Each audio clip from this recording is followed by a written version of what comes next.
Okay, we have some new footage of Keir Starmer. A few days ago, last week, he was in Canada meeting up with other globalist leaders, and he was at this conference. We have some footage that we hadn't seen before. This wasn't actually published, it was just published now, which is confirming his true agenda and views when it comes to the relationship with the European Union. Essentially, Brexit Britain. What does he think of Brexit? What are his plans if he becomes Prime Minister? Because since 2016, he's changed his mind about 62 times. He voted Remain.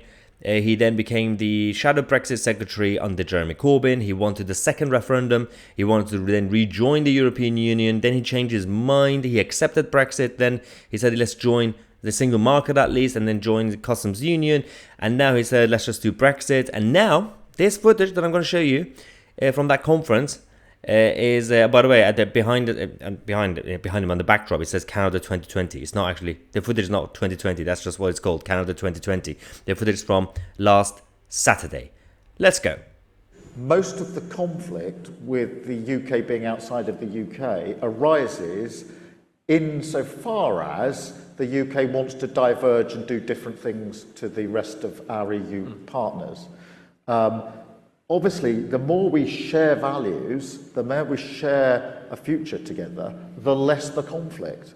And actually, different ways of solving problems become available. You know, actually, we don't want to diverge. We don't want to lower standards. We don't want to rip up environmental standards, working standards for people at work, food standards, and all the rest of it. So suddenly, you're in a space where, notwithstanding the obvious fact that we are outside of the EU and not in the EEA, there's a lot more common ground than you might think.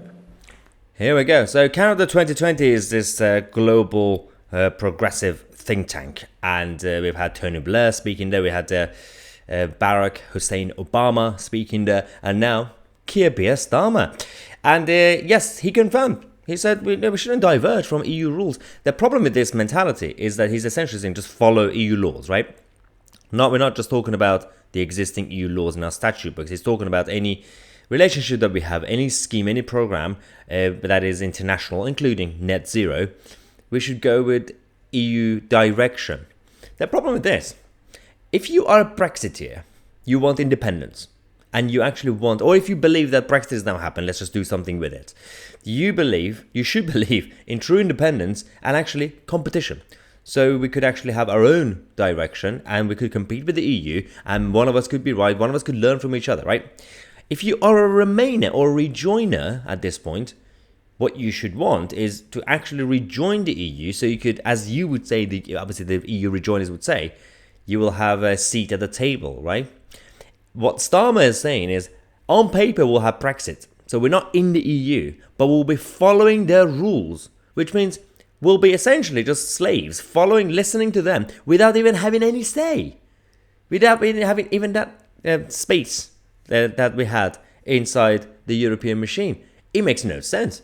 Even as a Brexiteer, I could say, well, if you're gonna have a situation where you're gonna disrespect democracy and not have independence Britain, if you're gonna be close to the EU, we'll be better off rejoining. I mean, I'm not saying that, but you know what I mean. Like, it makes no sense to follow the EU rules without even having any say. So it's the worst case scenario, as if we have Keir Starmer as Prime Minister. While Rishi Sunak and the Tories have been absolutely chaotic, but this weird hybrid situation where we have Brexit Britain, but we don't. I mean, even right now, it's a hybrid situation. But that's just going to make things even more complicated. But that's part of the plan. So that they could say, this is still Brexit, and it's failing. So we could rejoin the EU. This is all part of the whole agenda. To make sure Brexit is a hybrid, so it's not a true Brexit, so things collapse and fail, and we have incompetent politicians in charge, and then they're going to say in a few years' time, well, Brexit was tried, we experimented, and it didn't work, let's just rejoin. That's what's going to happen. But we have to fight now, before we get to that point. We have to start being prepared now to defend our sovereignty. A little bit of it that's left. Anyway, let me know your thoughts. I'm Tousi, and we are the media.